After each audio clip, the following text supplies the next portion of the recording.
మీ తాకట్టు బంగారాన్ని విడిపించిన 30 నిమిషాల్లో క్యాష్ ఇవ్వబడును. కొమ్మూరి గోల్డ్. మనిషికి ఆహారం మంచినీళ్ళు చాలా ఇంపార్టెంట్.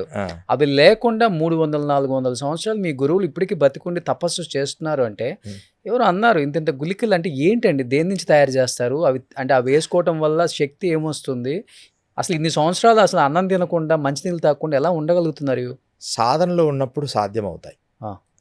అది నేను కూడా అనుభవించాను కాబట్టి పరిపూర్ణ సాధన డెడికేటెడ్గా.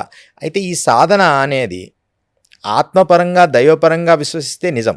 అయినా మన బాడీ ఎంత గొప్పదంటే మనము దానికి కనెక్ట్ కావాలి, మన బాడీకి కనెక్ట్ కావాలి. దాన్ని పంచకోశములు అంటారు. అన్నమయ, ప్రాణమయ, మనోమయ, విజ్ఞానమయ, ఆనందమయ కోశాలు. ఇవి స్పష్టంగా వాడితే నేను నిరూపిస్తాను అంటున్నా. స్పష్టంగా వాడితే మనం ఒక 5 రోజులు 3 రోజులు ముందు స్టార్ట్ అవుతుంది. మనం భౌతికమైన అంటే ఎక్కువ శ్రమతో కూడిన పనులు లేకుండా మాట్లాడడానికి శక్తి ఉంటుంది, మౌనంగా ఉండొచ్చు. వీటిని శుద్ధంగా చేసుకోగలగాలి. వాటికి మనం చేయాల్సిందంటే మంచి ఆహారం తీసుకోవాలి. తీసుకున్నప్పుడు అలా తీసుకుంటున్నప్పుడు అన్నీ శుభ్రపడినప్పుడు నీకు ఇంకా ఆహారం ఫుడ్ అవసరం రాదు. కొద్ది రోజుల తర్వాత ఎనర్జీగా మారిపోతుంది. అసలు అఘోరీలు అన్నం తినరా, మంచినీళ్ళు తాగరా? ఎందుకు తాగరు? తాగుతారు. అన్నం తింటారు, మంచినీళ్ళు తాగుతారు. కానీ వారికి తినాలనిపించినప్పుడే తింటారు, తాగాలి ఇచ్చినప్పుడే తాగుతారు. ఎక్కడి నుంచి వస్తుంది ఫుడ్ అక్కడ హిమాలయాల్లో? ఏది దొరికితే అది. ఇప్పుడు బాగా దొరుకుతుంది రోషన్ గారు. అప్పుడు కష్టం, కానీ అప్పుడు ఎప్పుడో ఒక్కసారి దొరుకుతుంది. యాపిల్ పండ్లు తింటాం. నేనైతే చాలా రోజులు యాపిల్స్ తిని తిని తిని యాపిల్స్తోనే ఉన్నాను. యాపిల్స్ తీసుకొచ్చుకోవడం, అక్కడ మన చింత అన్ని యాపిల్స్ చెట్లే ఉంటాయి. మన పైన మంచుకొండల పైన, మంచుకొండలు అక్కడ ఉండవు. మనకి గంగోత్రి వరకు యాపిల్ చెట్లు ఉంటాయి. ఆ తర్వాత యాపిల్ చెట్లు ఉండవు. మనం ఏదైనా స్టోర్ చేసుకొని మేము ఎలా చేశానంటే అక్కడ నేను మాత్రం కొన్ని రోజులు ఎండిపోయిన రొట్టెలను ట్రావెల్ చేశాను. నేను వారి దగ్గరికి వెళ్ళినప్పుడు మాత్రం వారు ఆహారం తినేటట్టుగా నాకేం కనిపించలేదు. వాళ్ళు మనం పెడితే తింటారుగా, లేకపోతే తపస్సులో ఉంటారు. వాళ్ళు తిన్నట్టుగా నేను ఎప్పుడు గమనించలేదు. ఎప్పుడు తినకపోయినా ఉంటారు, తినగలిగితే తింటారు. ఇది ఎలా సాధ్యమైందని ఒక కథ చెప్తా. మనం దరాస్ అంటే ఉత్తర కాశీ వెళ్ళేటప్పుడు దరాస్ అని ఒక ప్లేస్ వస్తుంది హిమాలయస్లో. అక్కడ గంగాదాస్ త్యాగి అని ఒక మహాసిద్ధ పురుషుడు ఉండేవారు. ఆయన పేరు గంగాదాస్ త్యాగి. వారు రోజు రాత్రి 11 గంటలకు పర్వత లోయల్లో నుంచి బయటకు వస్తారు ఆశ్రమానికి. తర్వాత తెల్లవారుజామున 6-7 గంటలకు మళ్ళీ లోపలికి వెళ్ళిపోతారు. ఇంకా మరుసటి రోజు రాత్రి మళ్ళీ 11 గంటలకు వస్తారు కుటీరంకి. ఎప్పుడు వారు తపస్సులో ఉంటారు. అంతసేపు ఉన్నాను నేను చూశాను, కానీ వారు భోజనం కానీ ఆహారం కానీ తిననట్టు నేను చూడలేదు. ఒకసారి మాత్రం వారు గంజాయి తాగారు. అంటే ఇలా చిలుం పీల్చారు. నాకు కూడా ఇచ్చారు. నాకు అవి అలవాట్లేదు. ఓ నమస్కారం చేసుకుని పక్కన వాళ్ళకి ఇచ్చా. మహారాజ్ వచ్చినాయి అంటే మేము బాధపడాల్సిన పని లేదు, తీసుకోవాల్సిన పని లేదులే అన్నారు. మరి ఎలా సాధ్యమవుద్ది? ఎముకల గూడులాగా పూర్తి చైతన్యావస్థలో ఒక భోజపత్రాన్ని మాత్రమే కౌపీనంగా ధరించిన గంగాదాస్ త్యాగి. వీరిని నేను చూశాను. ఎప్పుడు అన్నం తిన్నట్టు నేను గమనించలేదు. ఎన్ని సంవత్సరాలు ఉంటాయి ఆయనకి? వారికి ఒక 170 పైన ఉంటాయని అన్నారు. అక్కడి వారు 100 పైనే ఉంటాయని వారు అన్నారు. కానీ మనకు క్లారిటీగా తెలియదు. వాళ్ళు చెప్తున్నారు అక్కడ వాళ్ళు, మా తాతల నుంచి ఈయన ఇలాగే ఉన్నారు, ఎప్పుడు చూసినా ఒకే రకంగా ఉంటారు. ఇది సాధ్యము అనేది మాత్రం నేను నిరూపించాలని నా తపన. కానీ ఇప్పుడు అక్కడ మంచు కొండలు, అసలు చలిలో ఎప్పుడు చూసినా కానీ ఒంటి మీద బట్టలు లేకుండా ఉంటారు కదా గోరీలు. కానీ మీరు అన్నట్లుగా ఒక చిన్నది ఏదో కట్టుకొని, అది మీరు ఇనిషియల్గా మీరు అన్నారు నేను వెళ్ళిన కొత్తలో ఆ చలికి ఉండలేకపోయానని. ఎన్ని సంవత్సరాలు పట్టింది మీ బాడీకి అలవాటు అవ్వటానికి? ఆ చలిలో ఎంత మైనస్లో అయినా ఉండటానికి అలవాటు పడవటం అంటే అంత ఈజీ కాదు ఒక శరీరం. దానికి ప్రాణాయామ ప్రక్రియలు ఉన్నాయి, కపాలభాతి ప్రక్రియలు ఉన్నాయి. అవన్నీ మేము నేర్చుకున్నా. చైనీస్ ఉంటారు కదా, చైనీస్ మాంక్స్ దగ్గర కొంతకాలం నేను శిక్షణ పొందా ఈ మంచు కొండల్లో ఉండడానికి. చైనాకి సంబంధించిన అంటే టిబెట్కి సంబంధించిన ఒక మాంక్స్ వాళ్ళు ఆ ప్రక్రియలన్నీ నేను బాగా ప్రాక్టీస్ చేశాను. భస్త్రికం చేసిన తర్వాత నేను కూడా ఓన్లీ గోనె సంచి మాత్రమే కొట్టుకొని జీవించేవాడిని. అంటే ఏ స్వెటర్స్ కానీ, అసలు వర్షం పడుతూ ఉంటుంది, బీభత్సమైన వర్షం అయినా సరే హాయిగా అసలు చలి వణికిన అసలు వణికడ ఏమైనా కానీ అలా తపస్సుకు ఉండడమే. అంటే దేహం దానికి అలవాటు పడుతుంది. ఏ వస్తువైనా మనం ఒక 20 రోజులు ప్రాక్టీస్ చేస్తే దానికి కొంచెం కొంచెంగా దేహం దానికే అలవాటు పడుతుంది. కానీ ఇప్పుడు యోగులు అంటే ఎవరు, మునులు అంటే ఎవరు, అఘోరీలు అంటే ఎవరు? వీళ్ళందరూ ఉండేది హిమాలయాల్లోనే కదా. వాళ్ళ పేర్లు అంతే. అంటే ఏంటి అసలు అది ఎట్లా? యోగులన్నా ఎవరైనా పీస్ ఆఫ్ మైండ్, రిలాక్స్గా ఉండడం, వారి సంకల్పాలని విశ్వంలోకి లయము చేసి అందరినీ రక్షించడానికి సహకరించడం, వాళ్ళు ప్రయత్నం చేస్తూనే ఉంటారు. ఇప్పుడు ఆయుర్వేదం అంటారు, హోమియోపతి అంటారు, అలోపతి అంటారు, రకరకాల డాక్టర్స్ ఉన్నారు. వారి లక్ష్యం ఏంటి? ఏదో రకంగా వాళ్ళ వ్యాధిని తగ్గించాలి, అంతే కదా. వారి లక్ష్యం, డాక్టర్ లక్ష్యం వ్యాధిని తగ్గించాలి. యోగుల లక్ష్యం మనుషుల్ని శాంతింపచేయాలి, వారిని మంచిగా ధర్మ మార్గంలో నడిపించాలి. అంటే ధర్మ మార్గం అంటే ఒక దైవంతో కనెక్ట్ అని నేను అనను. ఏదో దైవం అంటే ఈ శివుడు, పరమేశ్వరుడు, రాముడు, కృష్ణుడు, ఇవన్నీ చైతన్య అవస్థలు. అలా కాదు, అసలు మనిషిగా బ్రతకడం నేర్చుకోవాలనేది నా అభిప్రాయం. అది మిస్ అవుతున్నారు. దేవుడు ఎన్ని పక్కన పెట్టింది, అదంటే మా వ్యక్తిగత విషయం. అంటే ఒక యోగి లక్షణం అది. ఒక సాధకుడు పరమేశ్వరుని చూడాలనే తపనలో ఉంటాడు. కానీ మనిషి ఎలాంటి స్థితికి వచ్చాడంటే ఇప్పుడు అసలు మనిషి అనేది ఒక మనిషి ఎలా బ్రతకాలి? ఇదిగో ఇలా కష్టపడాలి, ఎంతవరకు అవసరమో అంతవరకు కష్టపడి పని చేయాలి, సంపాదించాలి, దాన్ని ఎలా వినియోగించాలి, అది మర్చిపోయి మనిషిని మనిషిగా చూడకుండా ఒకని నాశనం చేయాలనే స్థాయికి వెళ్ళిపోతున్నారు. క్లియర్గా కనపడుతుంది ప్రపంచం. ఒకలా మన ప్రశాంతంగా ఉన్న వెనక నుంచి ఏదో ఫోర్సుల్లాగా అందరూ కలిసి కట్టి ఇది కులము, మతము, జాతి, వర్గము, భేదాలు, ఇవి అసలు యోగులు ఎప్పుడు ఇవి కోరుకోరు. యోగుల్లో కూడా అన్ని రకాలు ఉంటారు కాబట్టి అందరూ ఉంటారు, అన్ని యోగులు ఉంటారు, అందరూ చాలా సన్నిహితంగా ఉంటాం, అందరినీ ఒకరినొకరు గౌరవించుకుంటాం.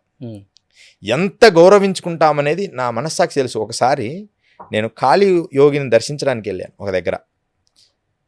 ఆయన దర్శించడానికి వెళ్ళినప్పుడు అసలు ఆయన దగ్గర ఏ పదార్థాలు లేవు. అంటే వండర్స్ అని అడిగావు కదా, వాళ్ళు ఎంత ప్రేమ, వాళ్ళ శక్తిని వాడాల్సిన అవసరం లేదు అక్కడ. నిజంగా మీరు అంటే విషయాన్ని చెప్పడానికి రహస్యాన్ని చెప్తుంది. అంతకు ముందు రోజు మధ్యాహ్నం తీసుకున్న ఆహారమే నేను కొంచెం తీసుకుంటాను, నేను కూడా లైట్గా, చాలా లిమిటెడ్గా. ఆ పర్వతం ఎక్కాను. గురువుగారు, ఎందుకు వచ్చావండి బాబు ఇక్కడికి, ఏముంది ఇక్కడ అన్నారు ఆయన. కాదండి, మిమ్మల్ని చూడాలనిపించింది, అందరూ చెప్పారు ఇట్లా మహాసిద్ధ పురుషులు మీరు, ఇక్కడ కొండజాతి వాళ్ళు చెప్పారని చెప్పి నడుస్తూ అక్కడికి వెళ్ళడం జరిగింది. అక్కడ ఆయన చెప్పిన మాటలు, ఎందుకు వచ్చావు ఏంటి అని అడిచి కొంచెం కోపగించుకున్నారు. మా సాధన భగ్న, ఇదంతా సాధన జరిగే స్థలం కాదు నాన్న, నువ్వు చిన్నవాడివి, మంచిగా సాధన చేసుకొని ఏదో చెప్పారు. కానీ అక్కడ చిన్న గుహ రోషన్, ఒక 6x6 అంతే అది. ఆ గుహ దాంట్లో ఏమీ లేవు, 2 మట్టి పాత్రలు ఉన్నాయి, కుండలు. ఒక కుండ మీద ఇంకొక కుండ ఇలా బోర్లించేసి అలా ఉన్నాము. నాకు బాగా బడలికగా ఉంది. కొంచెంసేపు నేను అలా కళ్ళు మూసుకొని అట్లా పడుకున్నాను. అలా లేచేటప్పటికి దాంట్లో నుంచి పొగలు కక్కుతున్న అన్నము, పాయసం, అన్నీ ఇంకా వేడివేడి పదార్థాలు ఎలా సాధ్యమయ్యాయి? అది ఎక్కడో అడవిలో ఉంది. ఒకవేళ చేపిద్దామన్నా ఒక వంట అన్నం ఒకటైతే వండొచ్చు, దాంట్లో కూరలు, రొట్టెలు, అసలు అన్నీ సృష్టించబడ్డాను. నేను అన్నీ గురుగారు ఎలా సాధ్యమైందండి? అమ్మ అనుకుంటే ఏదైనా సాధ్యమవుతుంది, కానీ నీకోసమే ఇది సృష్టించబడింది అని నేను మాత్రమే తిన్నా, ఆయన తినలేదు. అలా ఆయన నిరాహారంగా ఎన్నో సంవత్సరాలుగా ఉన్నారు, ఇప్పటికి కూడా. ఓకే, ఆయన ఆహారం తినడు అసలు. ఎంత గొప్ప శక్తి! నిజంగా స్పిరిచువల్ శక్తి ఉంది, కానీ ఆనెస్ట్గా, రియాలిటీగా, గురువుగారు నేను ఆనెస్ట్గా, రియాలిటీగా చూడాలనుకుంటున్నాను అంటే ఏదో ఒక సమయంలో తన యోగ్యతను పరిశీలించి మనం వెళ్దాం హిమాలయస్కి. రావచ్చు, సాధారణ మనుషులు రావచ్చు, రావచ్చు 100% రావచ్చు. కానీ మీరు కెమెరాస్ కానీ అవి కానీ వద్దు. మీరు వచ్చి చూసిన తర్వాత ప్రమాణంగా కెమెరాకి చెప్పుకోండి, అప్పుడు ప్రపంచం విశ్వసిస్తుంది. అంటే ఎంత దూరం, అంటే నడుచుకుంటూ వెళ్ళాల్సిందే కదా. ఇక్కడ ఎంత దూరం అని కాదు, కరెక్ట్ గురువు దొరికితే, అంటే ఇప్పుడు ఒక మంచి జ్ఞాన గురువు దొరికితే మీకు అంత కష్టాలు ఏమి ఉండవు. అయితే మమ్మల్ని ఒక 2 మాటలు అంటారు, ఎందుకురా వీళ్ళని తీసుకొచ్చావు అని అంటే అనొచ్చు. అన్నా సరే గురువుగారు ఒక్కసారి దర్శనానికి వచ్చారని అంత దూరం నుంచైనా నేను చూపించగలుగుతాను. హిమాలయస్లోనే చాలా అద్భుతమైన 100 సంవత్సరాలు బ్రతికిన యోగులు ఉన్నారు. అయితే ఇప్పుడు ఏమైందంటే 10 కిలోమీటర్ల దూరంలో ఉన్న యోగులు 20-30 కిలోమీటర్ల దూరంలో వెళ్ళారు.